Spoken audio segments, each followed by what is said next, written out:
Hello, I'm David Hutton, Executive Editor of Ophthalmology Times.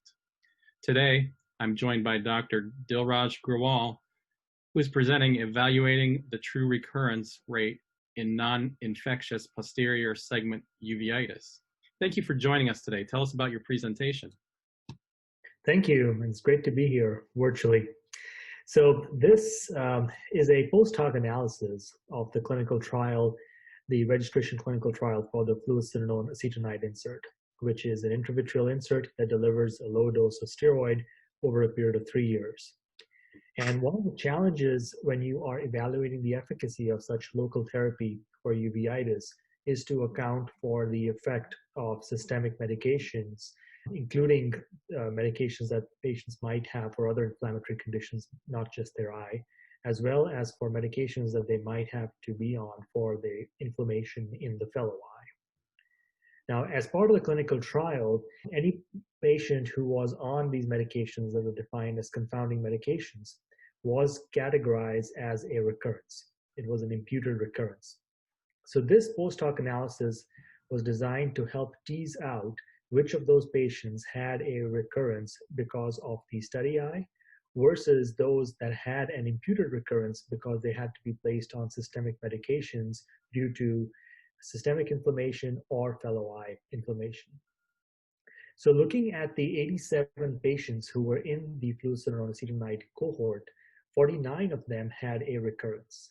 And out of these 49, 7 were an observed recurrence, where the investigator deemed the study eye to meet the criteria for a uveitis recurrence, whereas 42 were an imputed recurrence, where the inflammation was not directly observed in the study eye. So focusing on those 42, we found that 35 of them were because of the use of adjunctive medications. And amongst those 35, 27 were because of systemic treatment, and 8 were because of local injections. So in order to try to further categorize this, we looked at those 27 eyes that had an imputed recurrence because they were on systemic treatment and categorized them as responders, which means the patient would have otherwise not been considered to be a recurrence, and this is during the 3-year study period.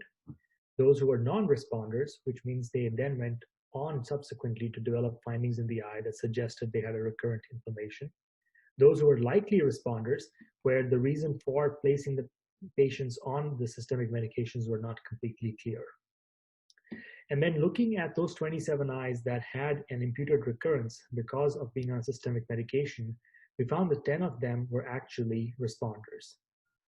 And amongst the 10, half of them were placed on systemic medications because of fellow eye inflammation, and half because of non-ocular inflammation. 12 of the 27 were non-responders. 2 were likely responders, and 3 we couldn't categorize them. So basically, this tells us that by trying to tease out the effect of systemic medications, the actual recurrence rate of eyes with non-infectious posterior uveitis that receive the fluocinolone acetonide insert may be lower than what has been reported as part of the clinical trials.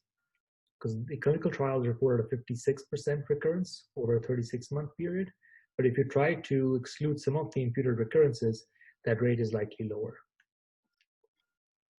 The take-home message is that when you're discussing the potential of this implant to control uveitis with your patients, it is important to recognize that there are other factors at play besides just the implant itself, and the effectiveness in terms of being able to control uveitis without a recurrence is higher than what the clinical trial data tells us.